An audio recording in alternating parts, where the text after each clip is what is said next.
So it's late summer 1995. I'm moving and grooving since I've been back from Florida and moved in with my grandma. I'm spraying like crazy. So now I'm doing a lot of outside jobs for storefronts that need signs done. And since I was pretty quick at doing a lot of stuff, I was able to keep busy every day. One of the people that come to Tony Sports since I've met them in 92, named Bud, or Bubby, came in with a friend of his named Big Ed. Now Big Ed used to do bodyguarding for Michael Jordan and a lot of different security teams, which allowed him to make a lot of money and live a nice life. He wanted me to do a mural of his son on the wall. Instead of doing his son on the wall, we turned this whole entire room into a NASCAR race scene. He even bought a bed that looked like a NASCAR for his son for a bed. His son was like 2.5 years old, close to 3. When I met him, we talked. He got to know me. I got to know him. He told me about a lot of the stuff that he does, some of the people that he met up with. He even hooked me up with a couple other jobs, which we'll talk about later on. This one job we did led me to doing not only his bedroom for his son, but a geo-tracker, a motorcycle piece, and a couple of pictures that you can hang up on the wall, including some t-shirts. But this one job that I want to talk about was the job that really turned things around for me as far as the seriousness of what I do. It was the purple colored Corvette with the chromo-based paint.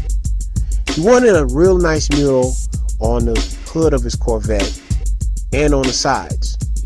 And the guy who was painting this car, name was Ed, was under a really serious deadline. This deadline was less than 3 days away so that he can get started with a couple of jobs he had hired from the city. We talked on the phone. I explained to him that I have never worked with this type of paint before, so I want to make sure that the paint stays on there good without any problems. But during the conversation, he kept stressing that he needed this done ASAP. I only had 1 day to complete this job, so I thought about what I was going to put on the car. It was an image of a Corvette coming out of a crystal ball with some hands in the background, some eyes, a cobra with 2 dragons. Something from back in the 70s fantasy art. So we get started on working on this job. We set up 3 o'clock in the afternoon after he picked me up, picking up all of the supplies. It seems as if that ride took hours to get there. It was in Crete, Illinois. So it was a little bit backwood action. Cornfields, long road, and we finally made it there. I met Ed, the other painter. What are the odds they both had the same name? White guy, 6'1", gigantic office, trucks, bikes, cars, you name it. It was all there. And there she was, the purple color Corvette. And I saw it, and I just knew once I finished this job, it's official.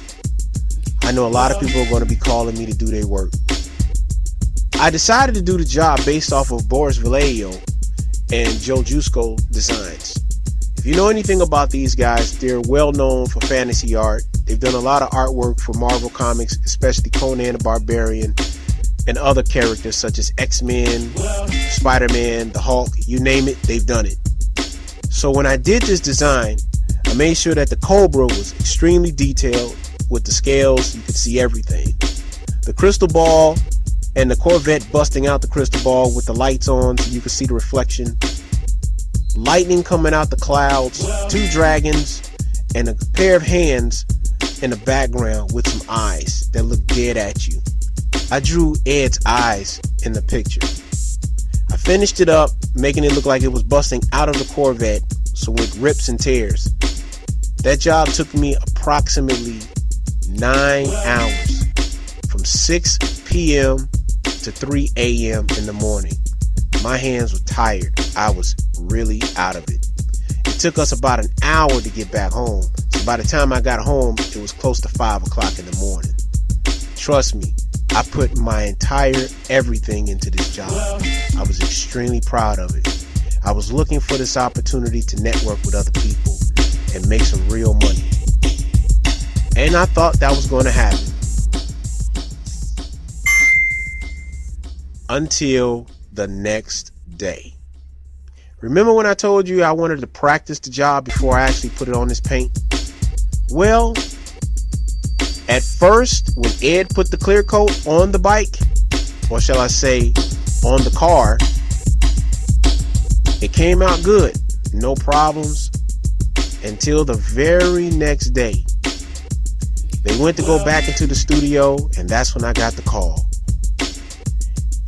Ed, the painter, told me that for some reason, the clear coat didn't hold on to the paint. And when he came in the next day, it seems as if the paint was made out of a blanket and it just lifted off the car. Literally, the paint lifted off the car. The clear coat must have sealed the paint and coated it and protected it. But it protected the paint, so it lifted the actual paint job off the car like on some 3D shit. So when we got there and we looked, it almost looked like a wrap was put on the car. I lie to you not. The clear coat protected the paint so well that you could take it and put it in a frame, glass it, and put it up on the wall. Which I believe that's what happened, because they kept the piece. A piece that took me 9 hours to do. I learned that when you use a certain type of paint, you gotta stick with the same paint that you use on the car. Or if you use it and you put clear coat on it, you're gonna have a chemical reaction. I don't know what they did with that painting. I haven't talked with Ed in almost 12 years, but I still have this picture. And it reminds me of practicing the job before you start on it. I never had that problem again.